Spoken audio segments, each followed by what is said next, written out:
Zealand. Absolutely love you Kiwis, you're awesome. But the first Kiwi I met was in Christchurch Airport, and I'm waiting for my passport to be checked. He says, "Oh, you're British, are you?" I said, "Yeah. Never met this guy, ever." And he says, "You know how we know when you British have come over to New Zealand?" And I said, "No." He said, "Well, because when they shut off all the plane engines, the British plane is the only one you can still hear moaning." And I said, I took offence to it, I've never met this guy. I said, "Oh yeah." I said, "Well, do you know how us British know when you Kiwis have landed in Britain?" And he said, "No, I got taken back." And I said, "Well, because over the Tamil system, they play Lord of the Rings theme tune." And he said, "Really?" And I said, No. Anyway, well, there's one. I'm British, mixed race. Yeah, you don't believe that, do you? English mother and a Scottish father. And Dunedin, I went around the South Island, and Dunedin really interests me. I love Dunedin, brilliant place. In 1848, yeah, I'm going to get out my history lesson now. 1848, the first ship went over to Dunedin. It's travelled halfway around the world. You know, it's 3 months it took them. It takes 24 hours now. 3 months, they've been through all these different climates. And they get to the place, and it's exactly the same as fucking Scotland. Jesus. So anyway, on that note, the second thing I found out is that the Dunedin, the name, is founded by the Free Church of Scotland. And the Free Church of Scotland, they named it Dunedin after the Scottish Gaelic for Edinburgh. Didn't happen. What really happened was there was 4 Scottish guys round a campfire, and the first guy goes, "What shall we name the place?" The second guy goes, "I don't know." So gets the second guy and says, "Well, what shall we name the place?" And he says, "Well, I don't know." And they get to the last Scotsman, Alexander, of course, and he's absolutely pissed on the Scotch whisky that they brought over. And he comes up, "Alexander, what shall we call this place?" And he goes,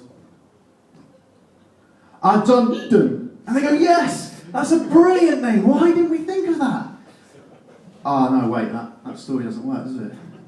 Because there was 3 sober Scots around the fireplace. Contrary to that, my dad, who's Scottish, he lets me know every morning that the Scottish, you know, he's against the stereotype. He's not this stereotype alcoholic, he's not an alcoholic. And I know this because in the morning he wakes up and he says, "Rob, I'm not an alcoholic." And I say, yeah. He says, whilst he's pouring whiskey over his cornflakes. Right, okay, Dad. Brilliant. So that's my dad. So from Dunedin, went up, and I travelled up to Napier, and I met this guy from the Netherlands. Anyone met any Dutch people? All smoke weed. And of course, this guy's smoking weed, and he said, "Do you want to come out?" And I don't do drugs usually, so I was like, "Oh, probably shouldn't." "Oh, go on, you're on holiday, why not? Relax." So I go out there, I have a couple of puffs, 1 or 2, because in Britain, we do something called mixing it with tobacco. We water it down. We're not hard enough for this straight stuff like you Kiwis and the Dutch. It's unbelievable. Anyway, so we water it down. I'm thinking, I've never done a blunt before. So I come out. I come out and I sit there with him and I'm having a conversation. And I have 1 or 2. I think that's my limit. I'm not gonna go any further now.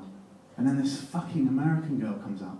Alpha male, I can fucking smoke weed. I can do this. So she comes out.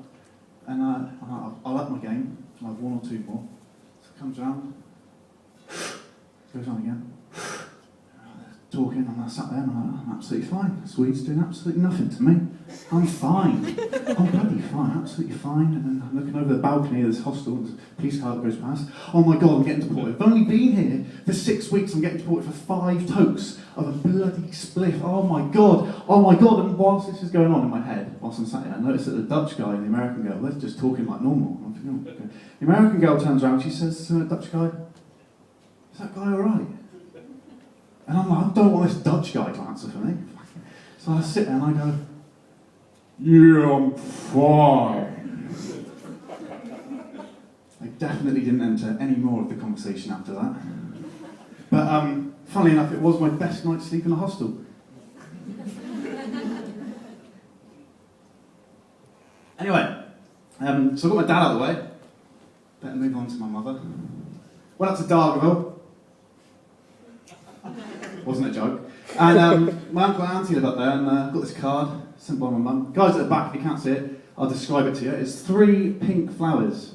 Now this is a true story. She sent me this 9 months, and I thought, what is the sentimental stuff she's going to be putting in here? Like, I love you, son. I miss you. The family's missing you. We don't know how to deal without you. This is what's happened. What she wrote, and this is a true story, and this is my mother. She wrote, "Sorry about the card. Much love, Mum."